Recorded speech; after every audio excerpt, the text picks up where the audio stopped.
নমস্কার বন্ধুরা, শুভ সকাল। আজকে ছেলের স্কুল নেই বলে আমি তাড়াতাড়ি করে আজকে ঘুম থেকে উঠিনি, দেরি করে ঘুম থেকে উঠেছি।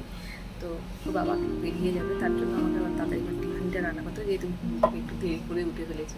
তো খুব তাড়াতাড়ি করে যাতে কোনো টিফিন তৈরি করা যায় সেটাই আমি আপনাদের সাথে শেয়ার করবো, যে খুব তাড়াতাড়ি খুব কম সময়ের মধ্যে আমি কী করে টিফিন তৈরি করি, যেটার জন্য চা দিয়ে খাওয়া যায়, আর কিছু লাগে না। তো চলুন টিফিনটা আপনাদের সামনে কীভাবে তৈরি করবো সেটা শেয়ার করছি। প্রথমে একটা বাটির মধ্যে আটা নিয়ে নিতে হবে। আটার মধ্যে পরিমাণ মতো নুন দিয়ে দিতে হবে। আমি চিনিও দিয়েছি, আমার ভালো লাগে একটু চিনি দিতে, খেতে ভালো লাগে, তো ওই জন্য চিনি দিয়েছি।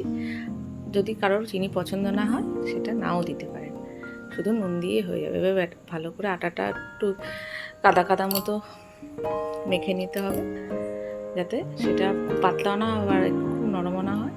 এরপরে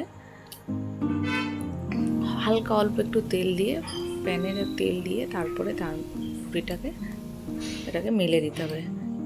হালকা মিডিয়াম আছে, দুপাশ ভালো করে ভেজে নিতে হবে। ব্যাস, রেডি খাবার।